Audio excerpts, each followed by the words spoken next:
Softlaw, c'est un logiciel d'analyse de contrats, aujourd'hui pour les grandes entreprises et les professionnels du droit qui ont beaucoup de documents juridiques, de contrats à traiter et qui manquent d'outils en fait, pour pouvoir les parcourir et les gérer rapidement et facilement, en toute sécurité. Le logiciel de Softlaw intègre des algorithmes qui permettent de parcourir très rapidement des grands volumes de contrats pour trouver les informations clés.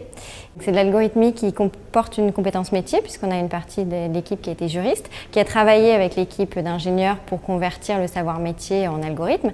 Et nos algorithmes reposent principalement sur du traitement du langage naturel et du machine learning.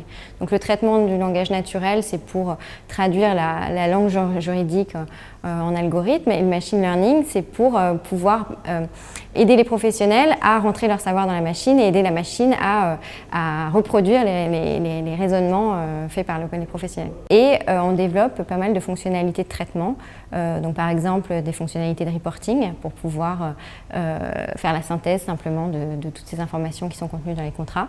On développe des fonctionnalités de suivi, des fonctionnalités d'aide à la négociation. Donc l'idée, c'est vraiment de retrouver les informations importantes, mais aussi de les stocker de façon à ce qu'elles redeviennent exploitables facilement. Alors les clients aujourd'hui, ce sont plutôt les grandes entreprises qui ont des grands volumes de contrats, donc, mais aussi les professionnels du droit. Aujourd'hui, on travaille de plus en plus avec des cabinets d'avocats, et notamment des cabinets de taille assez importante et de renom.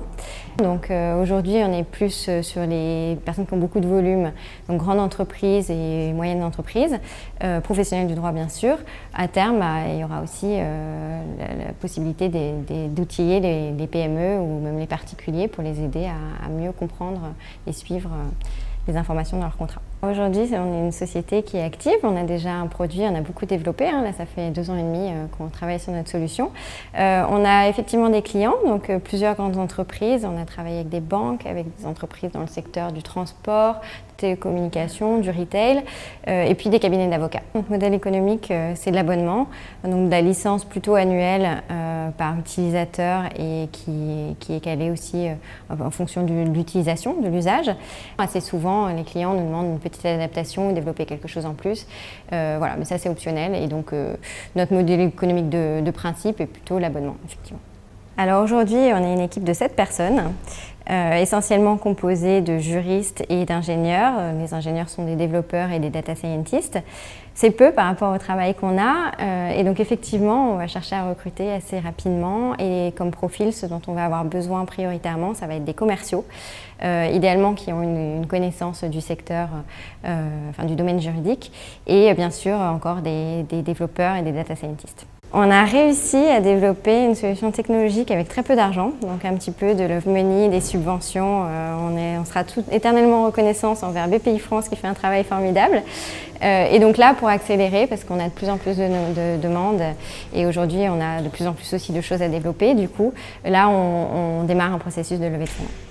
Notre marché, effectivement, aujourd'hui, c'est prioritairement la France, qui est déjà un très beau marché, puisque tout le monde signe des contrats, toutes les entreprises en signent. Et donc nous, on l'a déjà évalué à 5 milliards d'euros rien que pour la France, ce qui est intéressant. Mais après, effectivement, on a des perspectives d'internationalisation, donc d'abord en adressant les pays francophones, mais aussi par la suite les pays anglophones et peut-être d'autres. On va être un peu opportuniste après sur notre développement.